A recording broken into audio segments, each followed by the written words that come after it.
Yo le fan de Ninjago, ça fait très longtemps qu'on ne s'est pas retrouvé pour une vidéo comme celle-ci.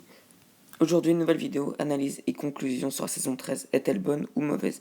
J'avais déjà fait ça pour la saison 9 et 10, mais je ne l'ai pas fait pour la 11 et la 12, tout simplement parce que je n'avais pas le temps et je n'avais pas forcément envie d'en parler. Voilà, il y avait d'autres vidéos news, etc., mais là, comme il n'y en avait pas, je me suis dit, c'est le bon moment de regarder la saison 13 et de vous en faire part. Bien évidemment, il y aura des spoils saison 13, donc ceux qui ne l'ont pas vu, je vous conseille de partir.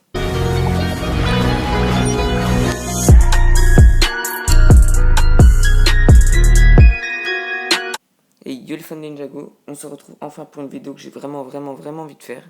Je l'avais eu l'idée d'en faire une comme celle-ci pour la saison 13 en regardant l'ancienne que j'avais fait comme ça pour la saison 10. Oui, ça remonte déjà là. Donc voilà, ça sera à peu près le même format pour cette vidéo, vous êtes prévenus. Et je tiens d'abord à m'excuser pour ma voix qui sera un peu basse parce que je tourne cette vidéo actuellement à 5h du matin. Maintenant que les bases sont posées, commençons par la partie scénario. Alors ça reste que mon avis, ne me venez pas m'insulter, mais moi j'ai adoré ce scénario de la saison 13 beaucoup plus que celui de la saison 12, alors qu'en général plus de gens ont préféré celui de la saison 12, mais je préfère celui de la saison 13 largement, car celui de la saison 12 ressemble plus à celui de la saison 3. J'ai bien aimé les différentes tribus, si on peut appeler ça des tribus, et j'ai adoré le combat avec le dragon. Le final est épique en mode plein pouvoir, mais ça on en reparlera dans la prochaine partie. J'ai adoré les flashbacks avec la mère de Cole, on en apprend beaucoup et c'est ça que j'aime bien, en apprendre beaucoup sur les personnages.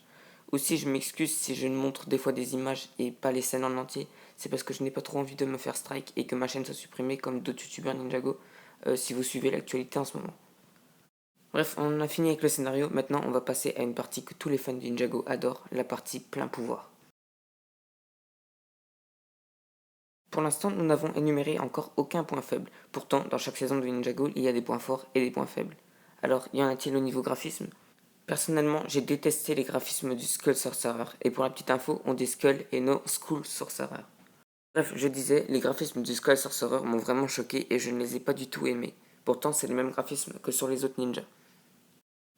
Mais bon, ça ne reste encore une fois que mon avis, et il en faut pour tous les goûts. Maintenant, passons au graphisme des tenues des ninjas. Pour moi, nous avons perdu un point niveau graphisme des méchants. Mais alors, niveau graphisme des ninjas, est-ce le cas? Étonnamment, j'adore les tenues des ninjas et j'adore les graphismes des tenues des ninjas. Pour moi, ce sont une de leurs meilleures tenues. Ça fait beaucoup de fois le mot tenue. Niveau graphisme, on a déjà largement eu mieux avec ceux de la saison 8, 9 et 10, mais c'est mieux que ceux de la saison 1. Maintenant que nous nous rapprochons plus de la fin, il est temps d'aborder un sujet que nous avons déjà un peu abordé en début de vidéo, l'originalité. On va aborder ce point très rapidement car on en a déjà parlé en début de vidéo. Pour moi, elle est très originale, c'est tout. D'ailleurs, un peu plus tôt, nous avons parlé de mon ancienne vidéo analyse sur saison 10. Donc vous pouvez la retrouver sur YouTube, le lien sera dans la description si vous voulez aller la regarder. Juste soyez un peu indulgents car je l'ai sorti en début de l'année 2019. Nous avons abordé les graphismes, l'histoire, les méchants, les gentils et l'originalité.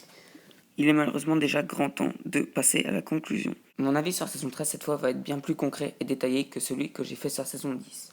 Pour moi, c'est l'une des meilleures saisons de tout Ninjago. Elle a tous les critères qu'il y a, tous les critères d'originalité, tous les critères de graphisme, etc. Il n'y a presque, je dis bien presque rien à lui reprocher si ce n'est quelques petits défauts. Je lui mettrai un petit 9 sur 10.